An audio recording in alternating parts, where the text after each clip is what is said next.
بعد نتيجة ثانوية عامة وثانوية أزهرية لازم تشوفوا الفيديو ده، سواء كنتوا انتوا طلاب ثانوية عامة وثانوية أزهرية أو كنتم أهل لطلاب. في رسائل مهمة ليكوا جدا. السلام عليكم ورحمة الله وبركاته، حبايب قلبي أهلا بكم. وأول حاجة هقولها لأولادي طلاب الثانوية العامة والأزهرية، ألف مبروك ايا كانت نتيجتك. تعديت مرحله مهمه جدا في حياتك وهتبدا مرحله اهم، ومهم جدا قبل نتيجتك كام انت استفدت ايه، وده اللي احنا جايين نتكلم عليه النهارده. 5 رسائل لازم تسمعوهم وتركزوا فيهم. واول رساله فيهم لاولاد الطلاب او لاهلهم هي عن المستقبل. دايما بنبص بعد نتيجه الثانوي انه هي دي المستقبل، ومستقبلي او مستقبل ابني متعلق بالدرجه اللي جابها، وكل ما زادت الدرجه دي فبالتالي مستقبله مبهر وعظيم وما حصلش، والحمد لله حققنا المراد. انا بقى جاي لكم من المستقبل وبقول لكم مش بالضروره نجاحك في مستقبلك يا ابني ويا بنتي قائم على مدى اجتهادك في اللي جاي، سواء دخلت الكليه اللي بتتمناها او كليه تانية ما كنتش بتتمناها، وطبعا كل ده باذن الله، لانه اي واحد عدى بالمراحل اللي بعد كده عارف ان توفيق ربنا سبحانه وتعالى هو كل شيء في المعادله، وكل اللي احنا بنعمله مجرد سعي، والتوفيق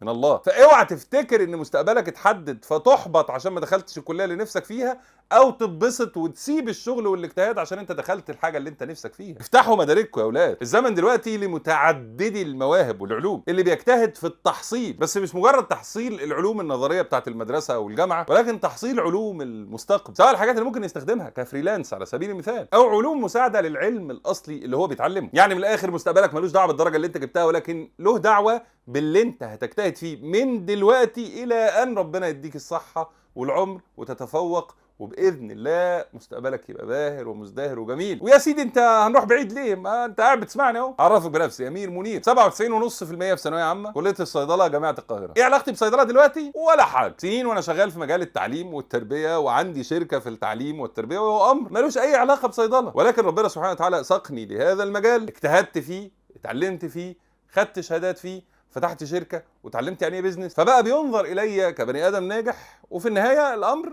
ملوش علاقه بصيدله. وحته بقى لاولادي، نجاحك الحقيقي في علاقتك بربنا سبحانه وتعالى، وعلاقتك باحباب الناس اللي بتحبك وبتحبهم، بيهموك وتهمهم، وبعدها يجي النجاح العمل. لكن الفائز الحقيقي هو من يعبد الله على مراد الله فيدخل الجنه. ساعتها بقى مش هيفرق كان كليه ايه، اتعلم اصلا ولا ما اتعلمش، فاجتهد عشان مستقبلك يبقى افضل مما تتخيل. اما بقى النقطه الثانيه هي تحقيق حلم الاهل. في من ولادي وبناتي دلوقتي اللي قاعد يقول الحمد لله رب العالمين انا حققت حلم اهلي، اللي كان نفسهم اخش هندسه، طب، صيدله، كليات القمه اللي مفيش منها. وفي غيره دلوقتي يا حبيبي قاعد ندمان وزعلان ومكتئب لانه ما حققش حلم اهله. انا عايز احط لكم اكس كبيره جدا على الكلام ده. يا اولادي افهموا كويس، حلم كل اب وام فينا هو انتوا، مش كليتك، مش بتشتغل ايه وما بتشتغلش ايه. حلم كل اب وام فينا هو ابن وبنت يشوفهم ناجحين متفوقين في دينهم ودنياهم، سعداء ومبسوطين وربنا موفقهم. قد ده يتعلق لموروث قديم في ذهن بعض الاباء والامهات بالكليه، فيظهر لك وكانهم زعلانين عشان انت ما حققتش حلمهم، ولكن في الحقيقه هم زعلانين عشان انت في وجهه نظرهم مستقبلك قد يتاثر بالنتيجه اللي ظهرت دلوقتي. والعكس صحيح، ممكن تفتكر ان هم خلاص فرحانين تماما عشان انت دخلت الكليه اللي هم كان نفسهم فيها، ولكن الحقيقه هم لسه مستنيين المستقبل، هتعمل ايه وهتجتهد ازاي وهتنجح ازاي، عشان انت الحلم مش الكليه. وبالتالي يا اولاد ركزوا معايا، لو فعلا عايز تحقق حلم اهلك اجتهد على نفسك من دلوقتي ايا كانت نتيجتك، لان ده اللي هيعمل البني ادم اللي انت هتبقاه باذن الله. والبني ادم ده هو حلمهم الحقيقي. ايوه يا امير بس هم زعلانين مني دلوقتي، وانت ما تعرفش ابويا وامي، ده بجد هم زعلانين عشان انا ما دخلتش الكليه دي، وحلمهم مش انا ولا حاجه. لا والله، ده الشيطان هو اللي بيخليك تحس بده، وخطأنا احنا كاباء وامهات. وعشان كده رسالتي ليك كل اب وكل ام، عرفوا ولادكم الحقيقه دي. قوم خد ابنك في حضنك دلوقتي لو نتيجته وحشه، قول له يا حبيبي صلي على النبي. خدوا بناتكم في حضنكم وقولوا لهم يا جماعه حصل خير الحمد لله، نتعلم من اللي حصل ونكمل، وانتوا حلمنا الحقيقي. ما تداروش مشاعركم، وعرفوا اولادكم عشان ياخدوا الثقه في نفسهم وينجحوا فيما هو قادر. وده بقى ياخدنا للنقطه الثالثه، وهي نقطه بمجهودي.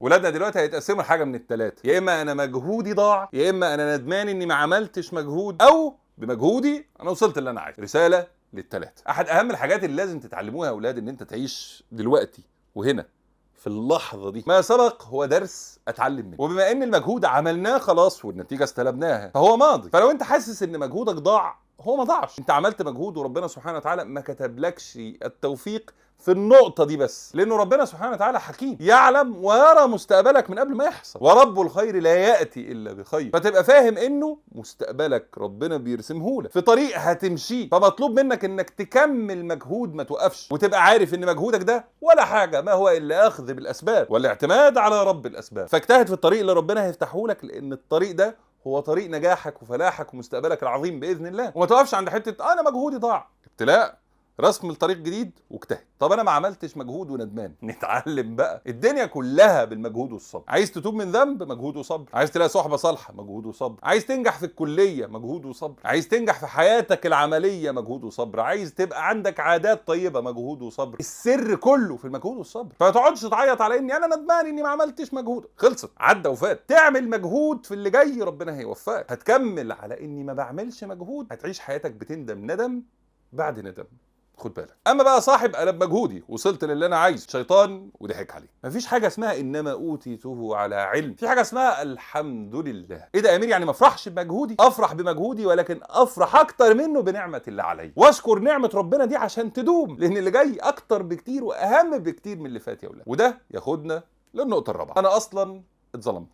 كل اللي حواليا جابوا ارقام، دول جابوها بالغش. ومش بس كده، انا اصلا كنت مذاكر وحليت كويس، بس ظلموني في النتيجه. هفترض معاك ان كلامك صح وانك فعلا اتظلمت. خليني افتح عينيك على الحقيقه. مين قال ان الدنيا ما فيهاش ظلم يا حبيبي؟ الدنيا فيها ظلم وفيها عدل، ما بقولش ان الخير مش موجود، ولكن العدل المطلق عند الله عز وجل في الاخره يوم القيامه ياخد حق المظلوم من الظالم. فلو انت خدت قرار صح انك ما تغشش، ومتاكد يا سيدي انك حليت صح وهم صححوا غلط وانت مظلوم، اجتهد قدر امكانك في دفع الظلم عن نفسك. خد كل طريق يساعدك ترفع الظلم. اترفع الحمد لله، طب ما اترفعش، مطلوب منك تنشف، تجمد، تفهم ان الدنيا مليانه ده، فتكره الظلم فعمرك ما تبقى ظالم، وتجتهد انك ترفع كل ظلم عن كل مظلوم دلوقتي وبعدين، وترضى بابتلاء ربنا سبحانه وتعالى ليك، وتجتهد فيما هو قادم. ومرة تانية والله المستقبل جاي مش عدى، ولكل مجتهد نصيب، حتى لو نصيبك ده اتأخر شوية. جايز اللي ضاع منك في نتيجة ثانوي تلقاه في باقي مستقبلك بإذن الله. أما بقى النقطة الخامسة فدي للأهل مخصوص.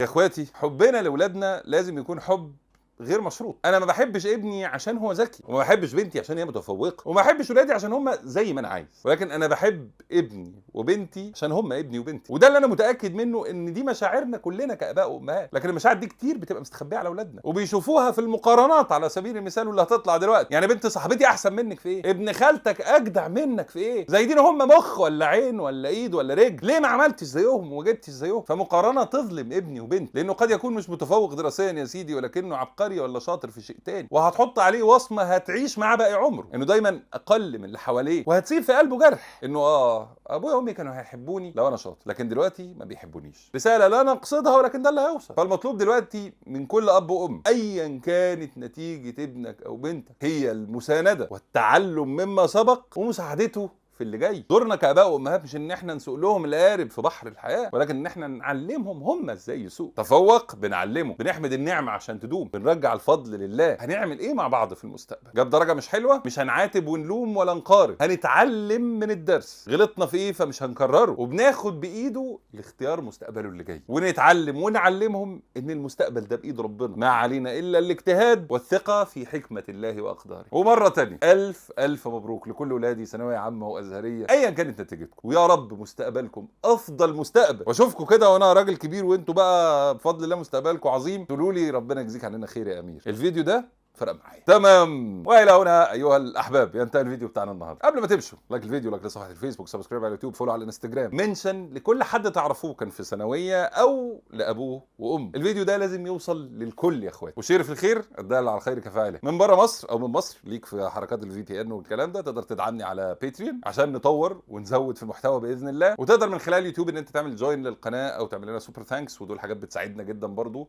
للتطوير والاستمرار. جزاكم الله خيرا، انا بحبكم في الله. اشوفكم يوم الخميس ان شاء الله. طبعا هاشتاج اثنين وخميس، كل يوم اثنين وكل يوم خميس، زي ما النبي صلى الله عليه وسلم كان بيصوم الاثنين والخميس. احنا عندنا فيديوهات الاثنين والخميس الساعه 7 باذن الله. انا بحبكم في الله والله. كان معكم امير منير، والسلام عليكم ورحمه الله وبركاته.